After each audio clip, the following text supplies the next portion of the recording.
Good morning all of you. आप सभी का एक बार फिर से स्वागत है अपनी इस ऑनलाइन क्लास में। बच्चों, अंतिम क्लास तक अपने बात कर रहे थे लेसन नंबर 2 की, जिसके अंतर्गत हमने लेसन नंबर 2 के एग्जाम्पल्स पढ़ लिए थे, उसके आंकिक प्रश्न पढ़ लिए थे और साथ में हमने जो भी बीच के क्वेश्चन बन रहे थे उन सभी का हमने अध्ययन कर लिया था। तो लेसन नंबर 2 कंप्लीट होने के बाद में आज अपने बात करने वाले हैं लेसन नंबर 3 की, जिसके अंतर्गत सबसे पहले अपने लेसन के बीच में बनने वाले जो क्वेश्चंस हैं, जो कि थ्योरी बेस के भी होंगे, न्यूमेरिकल बेस के भी होंगे, उनको सबसे पहले अपने बात करेंगे और उसके बाद में जो भी अपने आंकिक प्रश्न है बुक के, उन सब की अपने बात करने वाले हैं और आंकिक प्रश्नों में अपने एग्जाम्पल भी समझेंगे। उसके साथ में जो आगे कुछ लेसन के आंकिक प्रश्न दे रखे उसकी भी बात करने वाले हैं। तो आइए शुरुआत करते हैं आज की क्लास की और सबसे पहले अपने बात करेंगे लेसन नंबर 3 में से बीच में से बनने वाले टोटल न्यूमेरिकल और छोटे बड़े क्वेश्चनों की। तो बच्चों, यहाँ पे लेसन नंबर 3 में कुछ एक छोटे छोटे क्वेश्चन निकल के आते हैं। न्यूमेरिकल बेस्ड सबसे पहले बात कर लेते हैं। तो जैसे अपने पास में एक पहला क्वेश्चन है, आइए शुरुआत करते हैं पहले क्वेश्चन से। चित्रानुसार किस तार का प्रतिरोध अधिक होगा? यहाँ पे आपको एक डायग्राम दे रखा है। इस डायग्राम में आपको दो तार दे रखे हैं, एक का नाम ए है और एक का नाम बी है। और यहाँ पे बच्चों ग्राफ बना हुआ है वी और आई के बीच में। ध्यान रखना, यहाँ पे वाई एक्सिस पे वी है और एक्स एक्सिस पे आई है।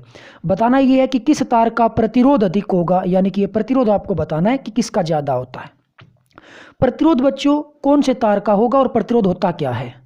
आर का मान होता है, आर बराबर होता है बच्चों वी बटे आई। ये अपने पास एक समीकरण होती है आर की, ठीक है। अब यदि अपने इस ग्राफ के आधार पे आर का मान निकालने की कोशिश करें तो हम ये जानते हैं कि जो ढाल होती है, ढाल या प्रवणता, वो बच्चों होती है टेन थीटा, जो कि हमने ऑफलाइन क्लास में देखा था थ्योरी के टाइम पे टेन थीटा होता है। अब टेन थीटा बराबर क्या होता है? लाल बटा कक्का का यदि आप उपयोग करते हो तो टेन का मान होता है वो लंब बटे में आधार होता है। अब ये लंब बटे में क्या होता है? आधार होता है, लाल बटा कक्का से।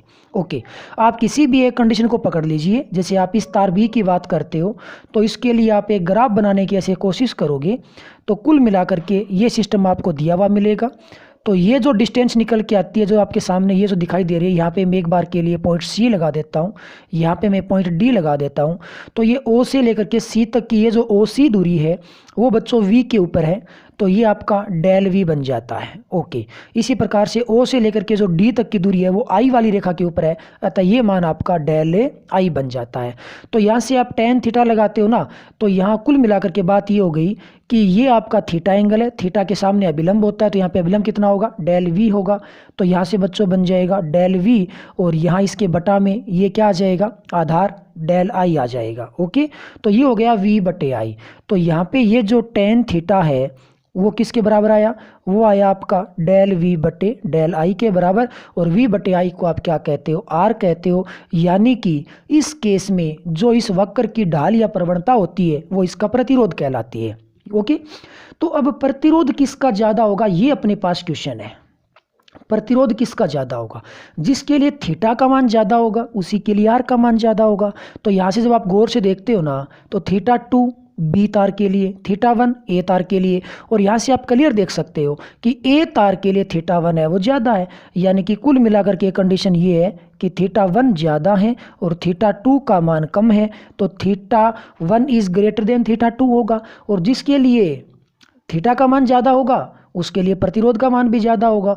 तो प्रतिरोध ए तार का ज़्यादा होगा और प्रतिरोध बी तार का क्या हो जाएगा? कम हो जाएगा। तो ये अपना फाइनल रिजल्ट निकल के आएगा कि तार ए का प्रतिरोध ज़्यादा मिलेगा और तार बी का प्रतिरोध हमें कम देखने को मिलेगा। ये अपना आंसर बन जाता है। ओके, कुल मिलाकर के बात ये है कि जब आप इसको नोटबुक में लिखोगे, आपको सारे क्वेश्चन लिखने हैं, नोटबुक में लिखोगे तो आप केवल ये क्वेश्चन लिखिएगा, ये डायग्राम बनाइएगा, पहले खुद से सोल्व करने की कोशिश कीजिएगा और यदि खुद से सोल्व नहीं कर पाते हो तब आप इसका जो भी सॉल्यूशन दे रखा है उसकी हेल्प लेना। कुल मिलाकर के मेरा कहने का मतलब ये है कि हम थ्योरी सेक्शन कंप्लीट कर चुके हैं, तो थ्योरी के बेस पे हमें खुद से न्यूमेरिकल या बीच के जितने भी क्वेश्चन बनते हैं उनको सोल्व करने की कोशिश करनी चाहिए।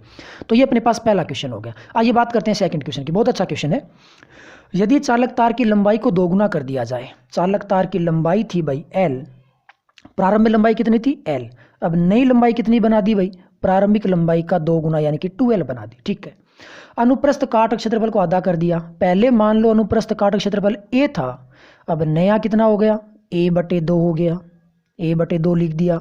तो बताना ये है कि तार का प्रतिरोध और प्रतिरोधकता पे क्या प्रभाव पड़ेगा। ठीक है, सबसे पहले बात करते हैं प्रतिरोध की। चूंकि तार का जो प्रतिरोध होता है वो क्या होता है, आर बराबर, आपको आर का सूत्र पता होगा, अपने थ्योरी में हमने ये पढ़ा था कि आर समानुपाती एल होता है, आर व्युत्क्रमानुपाती अनुप्रस्थ काट क्षेत्रफल होता है, या यूं कह सकते हो कि आर समानुपाती एल अपॉन ए हो जाएगा। ठीक है, ओके। समानुपाती का निशान हटाते हो तो यहाँ से एक नियतांक निकल के आता है रो, ये बन जाता है रोले बाई ए। हम ये जानते हैं कि एल लंबाई है, ए अनुप्रस्थ काट क्षेत्रफल है, तो तार का प्रतिरोध रोले बाई ए से निकल के आता है। रो यहाँ पे क्या है बच्चों, यहाँ पे इंपॉर्टेंट बात यह है कि रो यहाँ पे नियतांक है। जैसा कि हमने एक थ्योरी सेक्शन में बात की थी कि रो का मान कभी भी एल ए इनके ऊपर डिपेंड नहीं करता, क्योंकि एल और ए को चेंज करते हो ना तो आर का मान भी चेंज हो जाता है, तो इन तीनों में जो भी चेंज होता है वो एक दूसरे के द्वारा निरस्त हो जाता है। तो रो यहाँ पे नियतांक यानी कि एक स्थिरांक यानी कि एक कांस्टेंट वैल्यू की भांति व्यवहार करता है। तो ध्यान रखना, कभी भी ए एल के आधार पे रो का मान चेंज नहीं होगा, क्योंकि रो जो है ना वो आर ए और एल के सापेक्ष हमेशा क्या रहता है, नियत रहता है। तो अपने पास एक क्वेश्चन है, प्रतिरोधकता पे क्या प्रभाव पड़ेगा, तो यहां से बच्चों सीधा सा आंसर निकल के आ जाएगा। प्रतिरोधकता जिसको आप रो कहते हो, प्रतिरोधकता क्या होगी, नियत होगी। ये अपना दूसरा आंसर आ गया। अब अपने पहले प्रतिरोध की बात करते हैं कि प्रतिरोध के ऊपर क्या प्रभाव पड़ेगा। तो प्रतिरोध वाला कैसे निकालोगे, ये अपने पास सूत्र है प्रतिरोध का, रोले बाई ए। अब सबसे पहले ये तो आर हो गया एक नंबर समीकरण। अब नई समीकरण बनाते हैं जो दी गई कंडीशन के आधार पे है। रो का मान तो रो होगा, नियतांक है। एल के स्थान पे क्या लिखना है, 2L लिखना है, ओके, बटे में। ए के स्थान पे क्या लिखना है, ए के स्थान पे आपको लिखना है a बटा 2, ये नया मान होगा। तो ये आर डैश क्या बन जाएगा, ये बन जाएगा बच्चों, ये 2 ऊपर जाएगा तो आ जाएगा 4 रो ले बाई ए, 4 और यहाँ पे आ जाएगा रो ले बाई ए। ये आपकी समीकरण नंबर 2 बन जाएगी। या 2 नहीं बनाते हो तो आर डैश आगे ये आपका 4 लिख दिया, ब्रैकेट की वैल्यू किसके बराबर है, आर के बराबर है। तो ये आपका जो नया मान निकल के आएगा समीकरण नंबर 2 में, वो मान क्या होगा कि नया जो प्रतिरोध बनेगा वो प्रारंभिक प्रतिरोध का कितना गुना हो जाएगा, 4 गुना हो जाता है। तो ये आपका दूसरा क्वेश्चन था, बहुत अच्छा क्वेश्चन था कि लंबाई को हमने 2 गुना कर दिया है, अनुप्रस्थ काट क्षेत्रफल को आधा कर दिया है, तो अपने परिणामी प्रतिरोध पे क्या प्रभाव पड़ने वाला है। ठीक है, इसी क्वेश्चन को थोड़ा सा और तोड़ मरोड़ के थोड़ा मॉडिफाई करके बनाया जा सकता है, और वो बच्चों आपका क्वेश्चन है वो ये है कि इस क्वेश्चन को आप कैसे मॉडिफाई कर सकते हो। ठीक है, ये रहा जी क्वेश्चन। क्या दे रखा है, क्वेश्चन आपको ये दे रखा है, यदि 5 ओम के तार को खींचकर, ये शब्द विशेष ध्यान रखना, खींचकर लंबाई 2 गुनी कर दी जाए तो नई स्थिति में प्रतिरोध व प्रतिरोधकता पे क्या प्रभाव पड़ेगा। पहले वाले में क्या था, पहले वाले में काट छांट की गई थी, लंबाई को दुगुना किया गया था, अनुप्रस्थ काट क्षेत्रफल को आधा कर दिया गया था, या जो भी जैसा भी कर रखा होगा, लेकिन ये शब्द नहीं था वहां पे खींचकर। अब खींचने से क्या होगा, जैसे ये अपने पास एक तार है, इतनी लंबाई का है, इसको यदि आप खींचते हो ना तो जैसे रबर वाली बात हो गई, मान लो ये रबर है, इसको आप खींचोगे तो बच्चों इसकी लंबाई तो बढ़ जाएगी, लेकिन इसकी मोटाई है ना वो कम होती जाएगी। क्या प्रभाव पड़ेगा, लंबाई यदि इसकी L थी और आपने इसकी लंबाई 2L कर दी तो इसकी मोटाई पहले A थी, अब इसकी मोटाई ठीक ठीक आधी बचेगी। लंबाई को दुगुना कर दिया ना तो मोटाई क्या हो जाएगी, आधी हो जाएगी, क्योंकि हम जानते हैं कि किसी भी पदार्थ को अपने खींच के लंबा करते हैं तो वो पतला होता जाता है, यानी कि उसकी मोटाई है वो लगातार कम होती जाती है। तो जाहिर सी बात है ये शब्द विशेष ध्यान रखना। अब बच्चे यहाँ पे कंफ्यूज क्या होंगे, गड़बड़ क्या करेंगे, वो लंबाई को 2 गुना कर देंगे, प्रतिरोध बताना है तो प्रतिरोध का सूत्र क्या होता है, प्रतिरोध होता है रोले बाई ए, ये सूत्र होता है। लंबाई को तो वो 2 गुना कर देंगे, लेकिन मोटाई में परिवर्तन करना वो भूल जाते हैं, क्योंकि उनको ये नहीं पता होता कि मोटाई दे रखी है, चेंज हुआ है कि नहीं हुआ है। तो विशेष ध्यान रखा, खींचने से मोटाई भी चेंज होगी और लंबाई भी चेंज होगी। ये अपने पास प्रतिरोध का पहला सूत्र है। अब प्रतिरोध का दूसरा सूत्र क्या बन जाएगा, आर डैश मान लो भाई, रो का मान तो रो रहेगा, लंबाई को 2 गुना कर दिया, 2l हो गया। अनुप्रस्थ काट क्षेत्रफल कितना हो जाएगा, आधा हो जाएगा, l a/2 हो जाएगा, तो ये हो जाएगा a/2।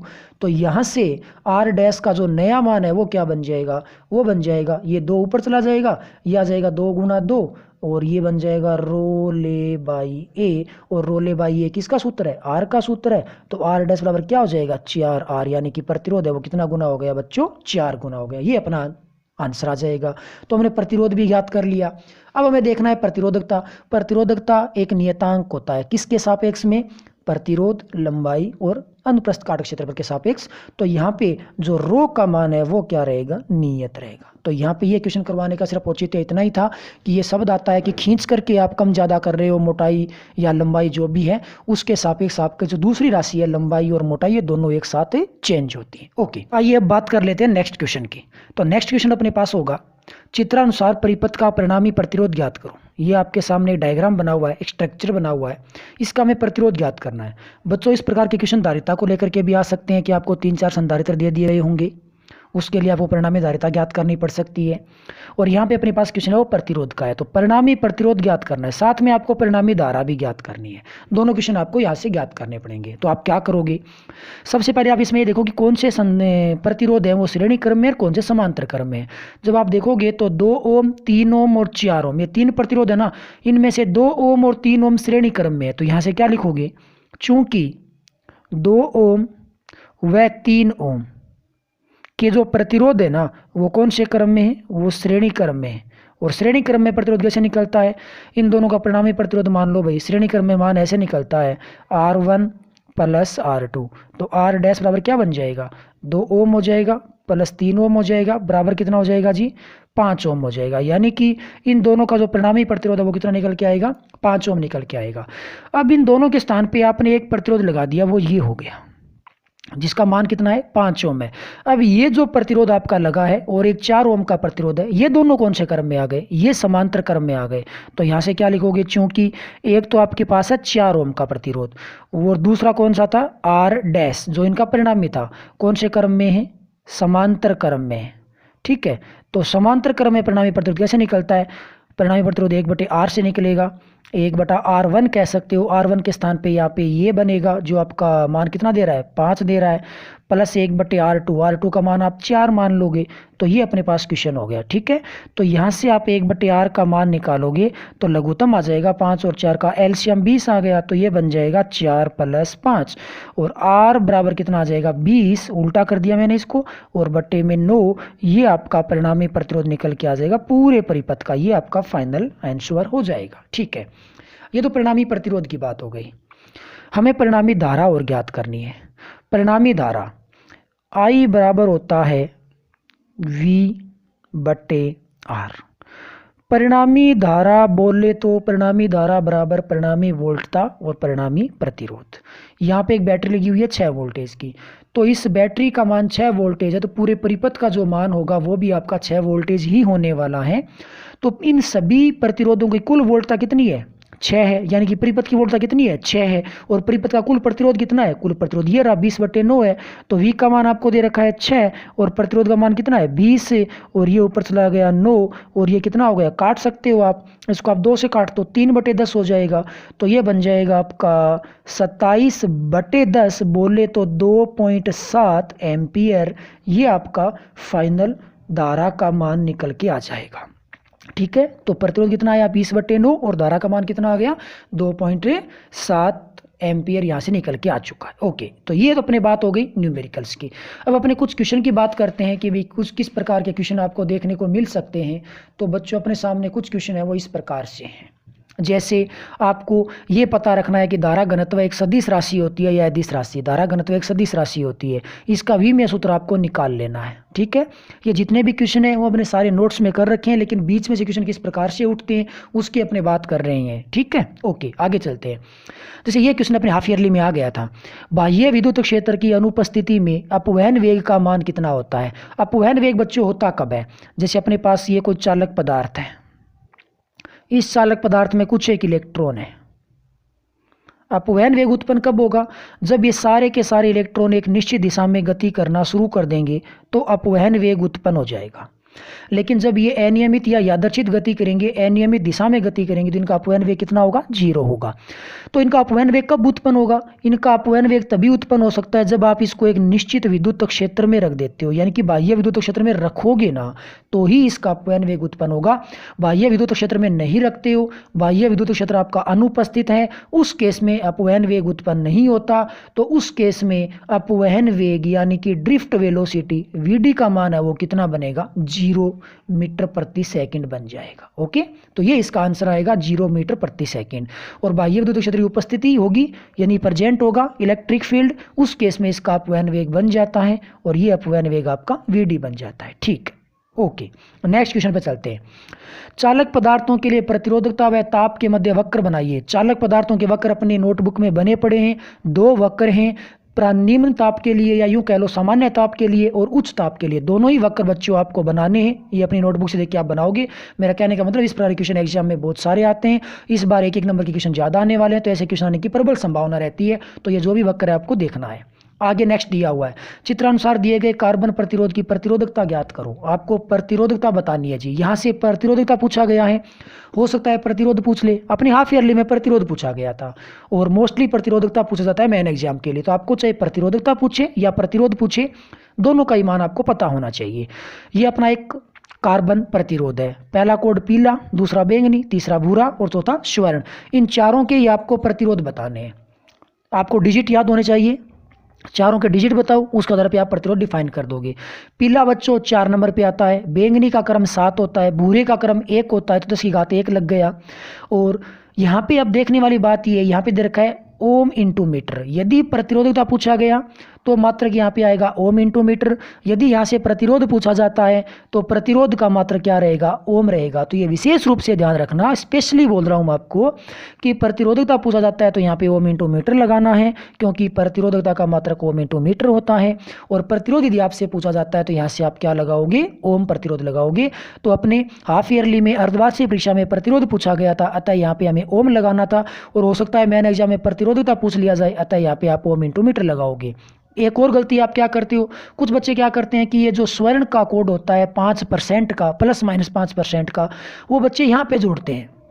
कहाँ पे? 47 गुना 10 की घात 1, आगे ±5 लिख देते हैं परसेंट में, उसके बाद ओम इंटू मीटर लिखते हैं। ये आंसर आपका गलत हो जाएगा। ये 5% है ना, इसका मात्रक ओम इंटू मीटर नहीं होता। ओम इंटू मीटर तो इस वैल्यू का होगा। इसको आप फाइनली क्या कह सकते हो? 47 गुना 10, इसको कह सकते हो 470 ओम इंटू मीटर। और इसके आगे कितना जोड़ दोगे? ±5% जोड़ दोगे, तो ये आपका फाइनल आंसर निकल के आ जाएगा। तो विशेष ध्यान रखना मात्रक का। और ये 5% या 10% जितना भी अपना मान होता है वो ओम इंटू मीटर यानी कि मात्रक के बाद में ही लिखना होता है। एक एक चीज़ का यहाँ पे ध्यान रखोगे, बहुत सारी गलतियाँ होने की संभावना बनती है। ओके, आगे चलते हैं। किन पदार्थों का प्रतिरोधकता ताप गुणांक या प्रतिरोध ताप गुणांक ऋणात्मक होता है? ये हमने थ्योरी सेक्शन में बात की थी, फिर भी आपको मैं रिमाइंड करवाने के लिए क्वेश्चन दे रहा हूँ कि किन पदार्थों के लिए प्रतिरोधकता ताप गुणांक ऋणात्मक होता है। तो अपने जानते हैं कि अर्धचालक पदार्थ होते हैं ना, उनका प्रतिरोध ताप गुणांक ऋणात्मक होता है। यदि पदार्थ का नाम ही पूछ ले कि किन 2 पदार्थों का, तो एक हो जाएगा सिलिकॉन, एक हो जाएगा जर्मेनियम। तो अर्धचालक पदार्थों के लिए प्रतिरोधकता ताप गुणांक का मान क्या होता है? ऋणात्मक होता है। ये विशेष ध्यान रखना, एक बार एग्जाम में क्वेश्चन आया हुआ है।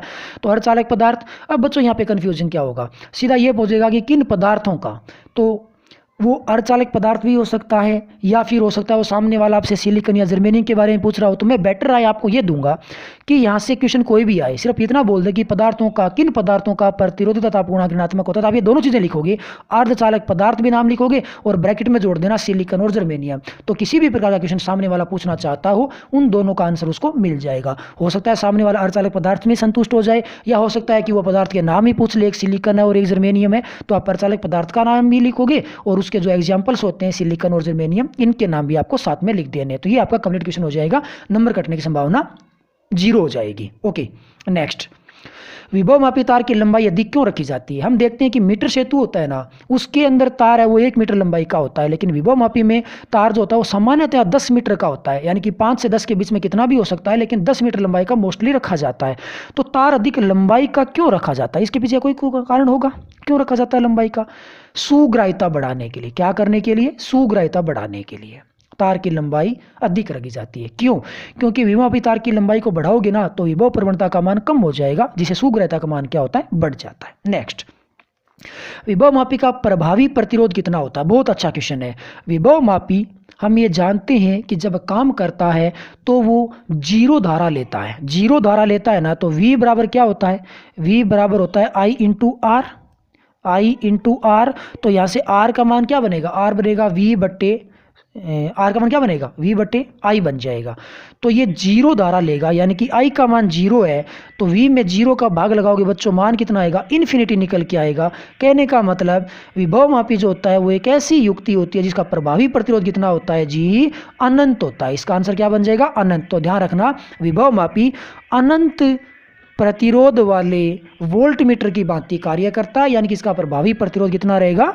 अनंत रहने वाला है। तो ये अपने पास कुछ छोटे बड़े क्वेश्चन थे। इन सभी क्वेश्चन को आप अच्छे से अरेंज करोगे, ये बीच के क्वेश्चन बनने वाले थे। और आज का ये सेशन कंप्लीट होता है। कल अपने बात करेंगे इस लेसन के एग्जाम्पल और उसके आंकिक प्रश्नों की। ओके, तो आज के लिए बस इतना ही। Okay, bye, thank you.